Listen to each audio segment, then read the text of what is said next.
दाताओं की तादाद में बीते साल के मुकाबले इस साल 6 लाख का इजाफा हुआ है। आयकर विभाग के principal chief commissioner Rajendra Kumar ने चंडीगढ़ में इसकी जानकारी दी है।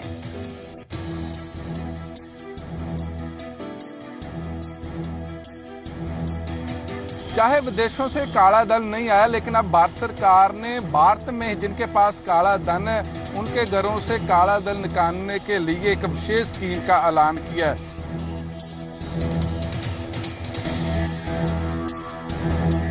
आयकर विभाग उन लोगों को मौका दे रहा है जो ब्लैक मनी दबाए बैठे हैं। तरीका बेहद आसान है। महज 3 किश्तों में आपको आयकर भरना है, जिसमें 2 इंस्टॉलमेंट 25% और एक 50% टैक्स की होगी। आपको कुल ब्लैक मनी का 45% सरकार को लौटाना है। विभाग के principal chief commissioner Rajendra Kumar ने चंडीगढ़ में इसकी जानकारी दी है। जो अघोषित आय है, undisclosed money in the past किसी भी साल अर्न किया है, उसको अभी डिक्लेयर कर देना है। 45% उस पर टैक्स बनता है, जिसके लिए लिबरल इंस्टॉलमेंट दिए गए हैं। आयकर विभाग ने बताया कि पंजाब, हरियाणा और हिमाचल में पिछले साल के मुकाबले 6 लाख आयकर दाता बढ़े हैं। कुल 36 लाख आयकर दाता हो गए हैं, जिसमें 14 लाख से ज्यादा सिर्फ पंजाब से हैं। पंजाब में 14.2 लाख, हरियाणा 10.12 लाख, चंडीगढ़ 3.8 लाख, शिमला हिमाचल दैट इज हिमाचल 2.8 लाख और जम्मू एंड कश्मीर 1.42 लाख। इस रीजन की अगर बात करें तो इस रीजन में 36 लाख ऐसे आयकर दाता हैं जो समय सर इनकम टैक्स देकर अच्छे नागरिक होने का सबूत दे रहे हैं। जगतार बुल्लर, जी मीडिया, चंडीगढ़। मोहाली में अब लोगों को आवारा पशुओं और डेंगू से निजात मिलने वाली है। कैसे? ग्राउंड जीरो से रिपोर्ट। मोहाली नगर निगम ने आवारा पशुओं और डेंगू से निपटने के लिए खास फैसले लिए हैं। मोहाली शहर के लोगों को अब आवारा पशुओं और डेंगू से निजात मिलने वाली है। निगम ने नई गौशालाएं बनाने के साथ ही पशुओं को आवारा छोड़ने वालों के खिलाफ केस दर्ज करने की तैयारी कर ली है। इसके अलावा निगम ने डेंगू के प्रकोप को रोकने के लिए फॉगिंग पर विशेष जोर देने के निर्देश जारी किए हैं। डेंगू फैल रहा है शहर ਦੇ ਵਿੱਚ, ਉਹਨੂੰ ਰੋਕਥਾਮ ਦੇ ਲਈ ਹੈ। ਉਹਦੇ ਲਈ ਪਹਿਲਾਂ ਇੱਕ ਦਿਨ 4 ਵਾਰ ਫੌਗਿੰਗ ਹੁੰਦੀ ਸੀ, ਅਸੀਂ ਨਵੀਂ ਮਸ਼ੀਨਾਂ ਲੈ ਕੇ ਉਹ ਹੁਣ ਇੱਕ ਦਿਨ 'ਚ 12 ਵਾਰ ਫੌਗਿੰਗ ਹੋਇਆ ਕਰੇਗੀ। ਉਹਦੀ ਰੈਪੂਟੇਸ਼ਨ ਵਧਾਤੀ ਹੈ। ਜੇ ਲੋਕਲ ਨੁਮਾਇੰਦੇ ਨੇ, ਵਾਰਡ ਦੇ ਮਿਊਨਿਸਪਲ ਕਾਉਂਸਲਰ ਨੇ, ਉਹਨਾਂ ਨੂੰ ਤਾਲਮੇਲ ਕਰਕੇ ਜਿੱਥੇ ਜਿੱਥੇ ਲੱਗਦਾ ਹੈ भी कितने सफाई की प्रॉब्लम है, उत्थे असीं ज़्यादा फॉगिंग करवा रहे हैं। मोहाली नगर निगम की बैठक में सर्वसम्मति से 13 प्रस्ताव पास हुए। निगम की बैठक की अध्यक्षता कर रहे मेयर कुलवंत सिंह ने बताया कि निगम की कोशिश है कि मोहाली के लोगों का हर काम तेजी से हो सके। देखो, पानी की घाट तो है, इहदे विच कोई शक नहीं। ਅਸੀਂ कोशिश भी कर रहे हैं ਇਹਨੂੰ पूरी करने की। अपने पद्धर से भी ਅਸੀਂ ट्यूबवेल ला के करने की कोशिश कर रहे हैं। बाकी गमाडा भी कोशिश कर रहा है। लैंड पै चुकी है एक 20 MGD की। और दूसरी गल यह भी ट्रीटमेंट प्लांट वास्ते जमीन भी खरीदी जा चुकी है, जिद्दां मैं सारे हाउस में दस्सिया भी है। इस मसले का हल जल्दी तो जल्दी होने की संभावना है। नगर निगम की इस बैठक में सर्वसम्मति से 13 प्रस्ताव पास किए गए। मोहाली से रविंद्र सिंह, जी मीडिया। फरीदकोट में उस वक्त सनसनी फैल गई जब शहर के सोसाइटी नगर इलाके के रहने वाले एक लापता परिवार के 2 सदस्यों के शव श्री मुक्तसर साहिब के पास एक नहर से मिले।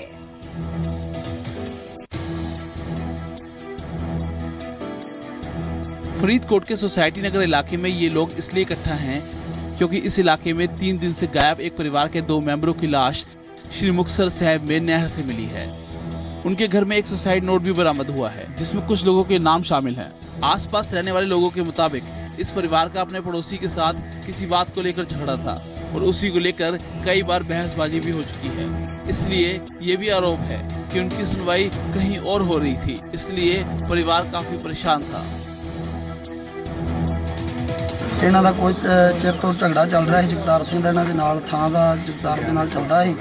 ਅਸੀਂ ਆਉਂਦੇ ਰਹੇ ਫੈਸਲਿਆਂ ਦੇ ਵਿੱਚ, ਪਰ ਇਹ ਬੰਦਾ ਇਕੱਲਾ ਇਹ ਘਰ ਹੋਣ ਕਰਕੇ ਇਹਨਾਂ ਦੀ ਕੋਈ ਵੀ ਮਦਦ ਨਹੀਂ ਇੱਥੇ ਕੀਤੀ, ਨਾ ਪ੍ਰਸ਼ਾਸਨ ਨੇ ਕੀਤੀ, ਨਾ ਕੁਝ इनके तो उल्टा परचा प्रशासन ने ये करता। इन्हों का ये धमकियां देंगे, इन्हों के डर तो अपना सुसाइड नोट लिख के ते परसों इथों घरों चले गए ने। पुलिस ने भी झगड़े की बात तो मानी है, पर अभी फिलहाल जांच की बात कर रही है। इन्हों के दस्सण के मुताबिक कोई गुआढ़िया नाल इन्हों का झगड़ा सी, उहदे विच 323 का रिजल्ट आया सी। पुलिस ने उन्होंने जो 107 151 की कार्रवाई से कर दी गई थी। बाकी अगे फर्दर मैं देखदा जाके रिकॉर्ड के मुताबिक की है। परिवार के 2 सदस्यों की लाश अभी तक नहीं मिली है, जिसकी खोज लगातार जारी है और पुलिस आत्महत्या के कारणों और जिम्मेदार लोगों का पता लगाने में लगी है। देवेंद्र शर्मा, जी मीडिया, फरीदकोट।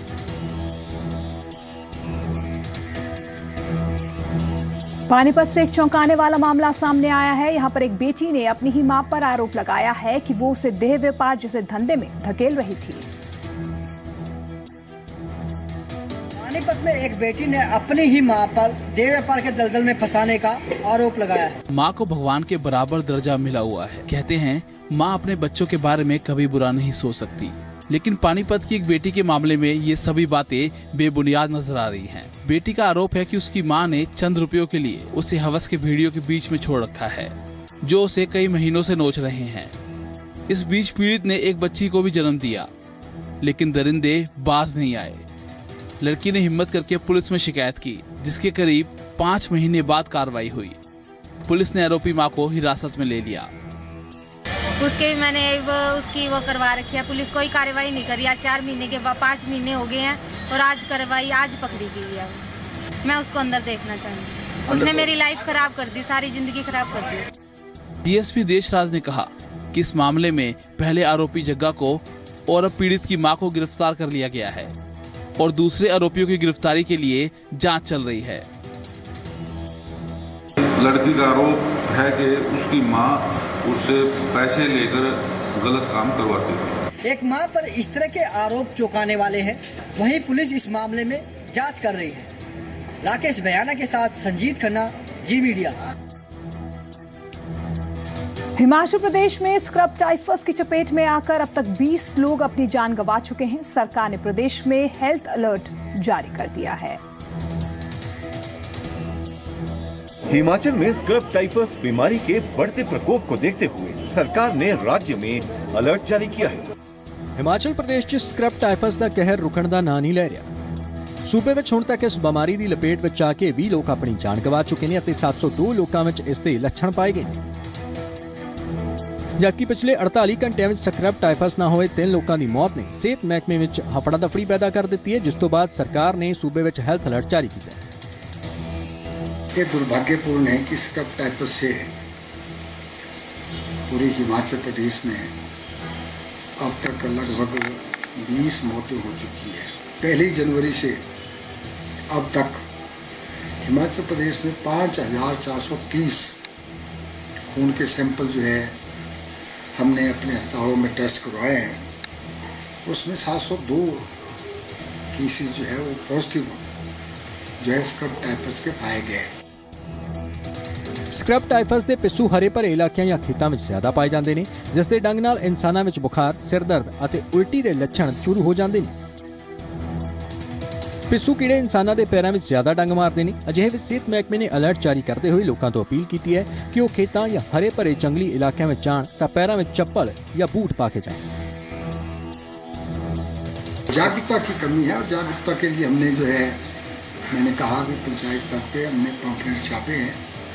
इसके फीचर्स बताए गए हैं, लक्षण क्या है इसके और आम जुकाम से किस तरीके से लग गए हैं, तो सारा हमने किया है। स्वास्थ्य विभाग ने लोगों को खेतों और हरियाली वाले इलाकों में जाते समय चप्पलें और जूते पहनने की खास सलाह दी है। मोहित प्रेम शर्मा, जी मीडिया, शिमला। शिमला वासियों को पानी की समस्या से दो चार होना पड़ रहा है। ज्यादातर इलाके पानी की समस्या से जूझ रहे हैं। शिमला में पानी की समस्या बेशक नहीं दूर हो रही है, लेकिन इस पर सियासत अब खूब हो रही है। पानी के लिए तरस रही पहाड़ों की रानी शिमला के लोग परेशान हैं, लेकिन जनता के समस्या के समाधान के बजाय सियासतदान अपनी सियासी धार की बौछार कर रहे हैं, जिससे लोगों के सब्र का बांध अब टूटने लगा है। मैली के लोगों की शिकायत है कि यहाँ 10-15 दिन से पानी नहीं आ रहा है। डिमांड क्या है? डिमांड ये है कि यहाँ पे रेगुलर पानी आए और प्रॉपर डिस्ट्रीब्यूशन हो। यहाँ पर पानी की बहुत ज़्यादा समस्या हो गई है। कई लोगों को कंस्ट्रक्शन के लिए भी इवन यहाँ पर पानी मिल रहा है और कई लोगों को पीने के लिए पानी। 10 दिन तो ऐसे हो गए कि पानी बिल्कुल नहीं है। यहाँ तो 15 दिन का तो गिनती नहीं से पानी आया, पानी बिल्कुल नहीं मिल रहा है। शहर के लोग परेशान हैं, लेकिन सूबे की मुख्य विपक्षी पार्टी बीजेपी इसके लिए निगम को जिम्मेदार ठहरा रही है। लोग राशनिंग करने के बाद भी दूसरे दिन तो पानी मिल ही जाता था, अब तो हद ही हो गई है। अब जब से इन्होंने बोला है कि हम डेली पानी देंगे, तब तो एक हफ्ता भी पानी नहीं। लिपा तोपी करके ये अपनी जो गलतियां हैं किसी न किसी के सर मंदने की कोशिश कर रहे हैं। उधर शिमला नगर निगम पानी की कमी को तो स्वीकार कर रहा है, लेकिन पानी की किल्लत पर सियासत से इनकार कर रहा है। समस्या से निजात तो मैं नहीं कहूँगा, लेकिन सुचारू हो जाएगा। और पूरा अश्मी खड्ड की लाइन बदली जा रही है, करीब 3 करोड़ 53 लाख है। और जैसे मैंने कहा कि 2 किलोमीटर की लाइन बिछाई जा रही है गिरी में। आज से पहले ऐसा कभी होता नहीं था। सियासी आरोप प्रत्यारोप के बीच शहर की जनता अब साफ और जरूरतमंद पानी के लिए मोहताज है। शिमला से मोहित प्रेम शर्मा के साथ अरविंदर सिंह, जी मीडिया। श्री गुरु गोविंद सिंह जी के 350वें प्रकाश उत्सव को लेकर पटना में एक इंटरनेशनल कॉन्क्लेव का आयोजन किया गया। कॉन्क्लेव के दूसरे दिन श्री गुरु गोविंद सिंह जी के बताए गए रास्ते और संदेश को लोगों तक पहुंचाने के मुद्दे पर चर्चा की गई। अंतर्राष्ट्रीय सिख कॉन्क्लेव के दूसरे दिन श्री गुरु गोविंद सिंह जी के समाज को दिए संदेश को जन जन तक पहुंचाने पर चर्चा हुई। बिहार की राजधानी पटना में अंतर्राष्ट्रीय सिख कॉन्क्लेव चल रहा है। कॉन्क्लेव के दूसरे दिन श्री गुरु गोविंद सिंह जी की दुनिया को दी गई सीख और संदेश को जन जन तक पहुंचाने के मुद्दे पर विशेष चर्चा हुई। इस दौरान देश और दुनिया के कई प्रख्यात विद्वान मौजूद रहे। जो इंटरनेशनल सिख कॉन्क्लेव हुआ है, पहली बारी दुनिया में हो रहा है एंड सब दुनिया से लोग आए हैं। जो कोई पॉलिटिशियन है, कोई बिजनेस पर्सन है, कोई स्कॉलर है, कोई प्रोफेसर है, तो सब दुनिया से लोग आए हैं। हमारे ख्याल में कि आंदे महीने में खास करके जैसे आप बोल रहे थे कि 350 साल गुरु गोविंद सिंह जी प्रकाश पर्व इकट्ठे होंगे, बहुत अच्छा लगेगा। काफ़ी बड़े बड़े विद्वान आए हैं और गुरु गोविंद जी की विभिन्न शख्सियत और विभिन्न पहलुओं के ऊपर बात कर रहे हैं। रस भी और आ रहा है और समझ में भी काफ़ी अच्छा आ रहा है। इस सब को फिर से हम लोगों ने कंपाइल करके मानस तक पहुंचाना है। इसकी भी हम लोग बुकलेट बनाएंगे। जब भी आप ऐसा कार्यक्रम करोगे, सीखने को जो है, जो सीखने आए हैं उनके लिए तो ये बहुत ही अच्छा मौका है। आप हमेशा ही सुन के सीखते हैं।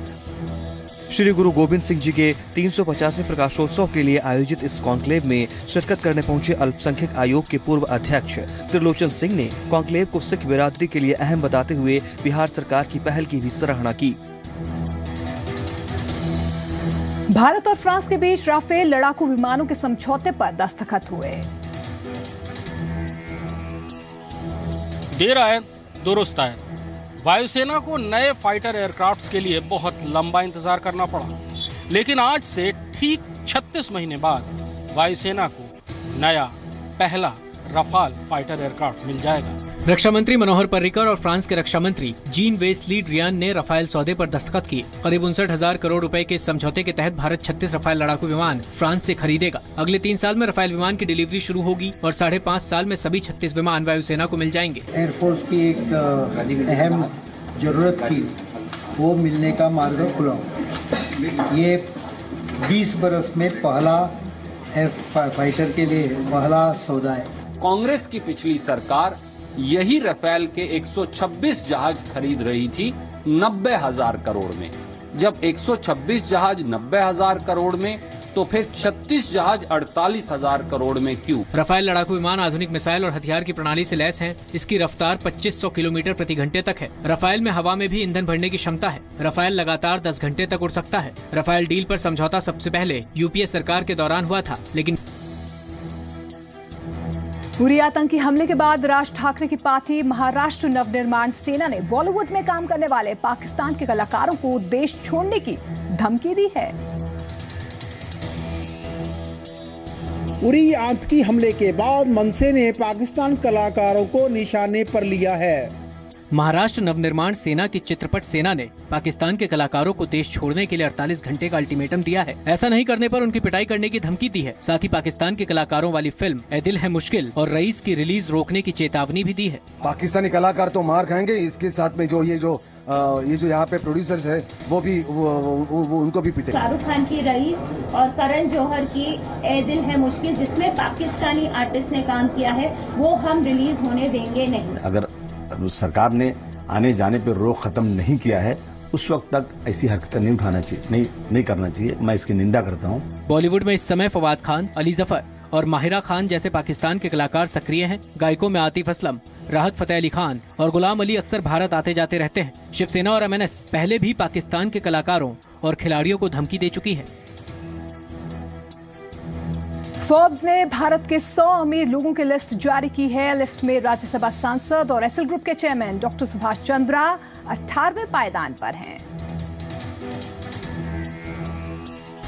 भारत के 100 सबसे अमीर लोगों की फोर्ब्स की लिस्ट में राज्यसभा सांसद और एसएल ग्रुप के चेयरमैन डॉक्टर सुभाष चंद्रा का नाम 18वें पायदान पर है।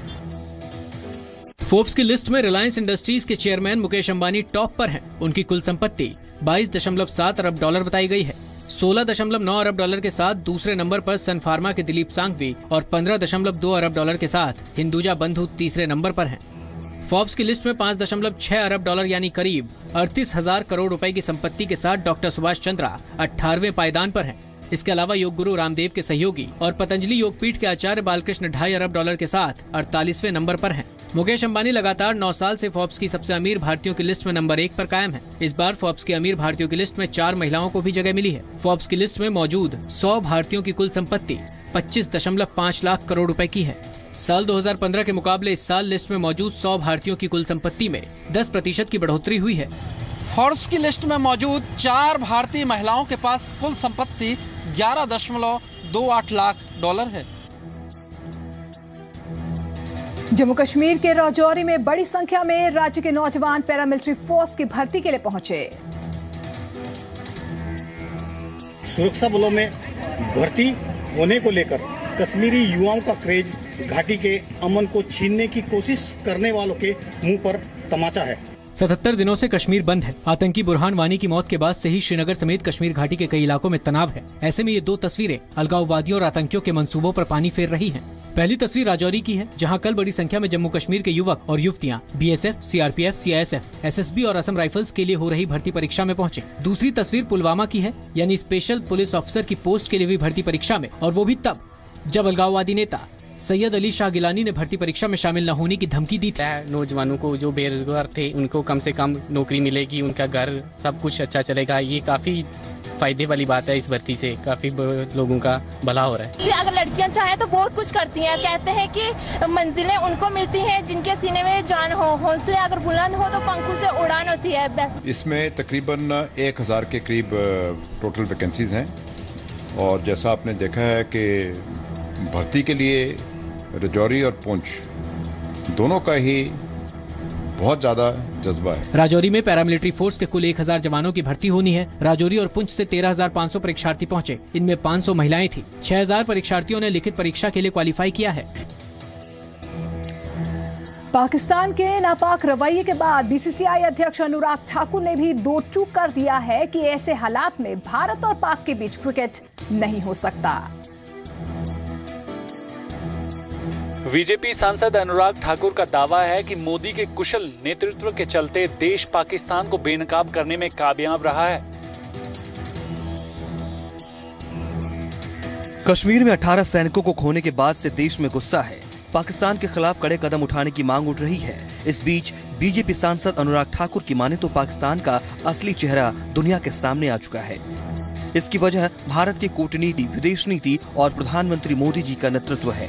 उन्होंने कहा कि पीएम मोदी की वजह से अमेरिका और भारत करीब आए हैं और पाक के खिलाफ दुनिया में नकारात्मक माहौल तैयार हुआ है। देखिए, पाकिस्तान आज पूरी दुनिया भर में बेनकाब हुआ है और भारत की डिप्लोमेसी के कारण, भारत की फॉरेन पॉलिसी के कारण और मोदी जी की जो एक छवि है, ओबामा और मोदी जी के कारण जो नज़दीकियां दोनों देशों के बीच में बढ़ी हैं, उसके साथ साथ कहीं ना कहीं पाकिस्तान के प्रति एक नकारात्मक रवैया अमेरिका में बनना शुरू हुआ है। आतंक को बढ़ावा दे रहे पाक के साथ क्या टीम इंडिया क्रिकेट खेलना जारी रखेगी?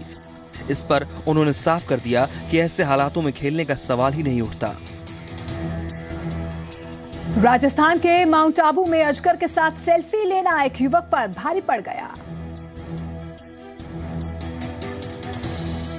कुछ लोगों ने एक अजगर को पकड़ रखा था, हाथों में उठाकर अजगर की नुमाइश कर रहे थे।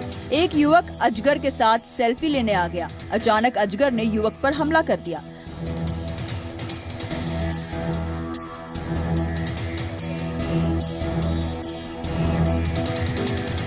हालांकि अजगर के इस हमले के बाद भी लोगों ने उसे नहीं छोड़ा। अगर अजगर से डरकर लोग उसे छोड़ देते तो वहां मौजूद लोग मुश्किल में आ जाते। और अब जाते जाते देखिए मौसम का हाल। कुछ दिन तक पारा चढ़ने के बाद हिसार और पंजाब के बड़े शहरों के तापमान में 3 डिग्री तक की गिरावट दर्ज हुई है। मौसम के मिजाज पर नजर डालें तो हिसार के तापमान में गिरावट दर्ज की गई है। हिसार का तापमान 34 डिग्री सेल्सियस रहा, जबकि दिल्ली में 35 डिग्री सेल्सियस, गुरुग्राम में 36 डिग्री और चंडीगढ़ में पारा 32 डिग्री सेल्सियस नोट किया गया। उधर पंजाब के बठिंडा में अधिकतम तापमान 34 डिग्री सेल्सियस रिकॉर्ड किया गया। वहीं लुधियाना में 32 डिग्री सेल्सियस और पटियाला में अधिकतम तापमान 33 डिग्री सेल्सियस रहा। गुरुनगरी अमृतसर की बात करें तो यहाँ अधिकतम तापमान 31 डिग्री सेल्सियस तक पहुँचा। पहाड़ों पर भी तापमान में नरमी का रुख रहा। यहाँ शिमला में 21 डिग्री, मनाली में 24 और धर्मशाला में 22 डिग्री सेल्सियस तापमान आंका गया, जबकि जम्मू कश्मीर की राजधानी श्रीनगर में तापमान 27 डिग्री सेल्सियस रहा। मैदानों की तरह पहाड़ी शहरों के तापमान में भी गिरावट दर्ज की जा रही है। ब्यूरो रिपोर्ट, जी मीडिया।